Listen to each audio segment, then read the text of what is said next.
Wala di umanong any supporting documents na ipinasa ang Office of the Vice President para mapatunayan ang success ng kanilang information gathering matapos nilang gumamit ng milyon-milyong confidential funds.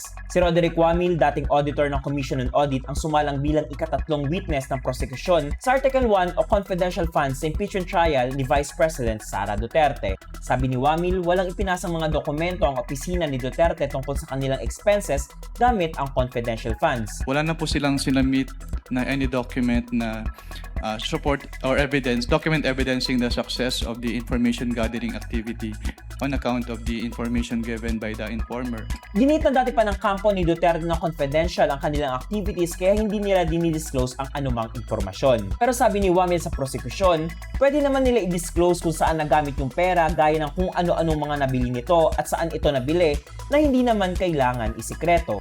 500 million pesos di umano ang total na confidential funds na naibigay sa Office of the Vice President. 125 million pesos nito nagastos lang sa loob ng 11 araw noong 2022, ayon kay Wamil. Si Wamil ay auditor ng COA Intelligence and Confidential Funds Audit Office o IFCAO sa loob ng 10 taon. At sa period na ito, si Duterte lang ang tanging vice-presidente sa tatlong mga vice na nadatnan niya ang nagkaroon ng confidential funds na na-audit niya. Si Duterte din, noong concurrent secretary pa siya ng Department of Education, ang natatanging DepEd head na na-audit niya matapos magkaroon ng 112.5 million pesos in confidential funds. Siya ang natatanging DepEd secretary na nagkaroon ng confidential na pondo. Sino-sino sa kanila ang inaudit mo tungkol sa confidential funds?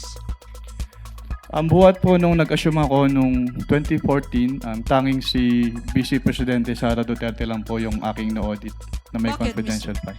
Bakit, Mr. Witness? Bakit Vice President Sara Duterte lang ang inaudit mo ng confidential funds? Dahil po, since nung nag-assume po ako ng 2014 sa ICPAO, wala pong naging appropriation for confidential funds si dating Vice President Binay at si dating Vice President Robredo. Tanging si Vice President Sara Duterte lang po yung nagkaroon ng appropriation for the confidential funds. Sino-sino sa mga secretary ng DepEd ang inaudit mo for confidential funds? Tanging si Vice Presidente Sara Duterte lang po as the DepEd Secretary. Bakit, Mr. Witness? Dahil siya lang po yung naging DepEd Secretary na nagkaroon ng confidential funds ang DepEd.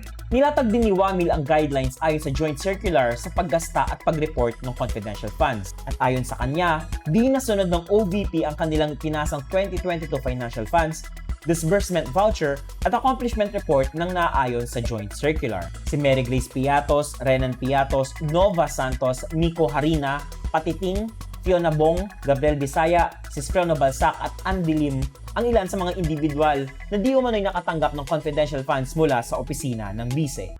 I'm Joseph Pedras, Senior Reporter for Manila Bulletin.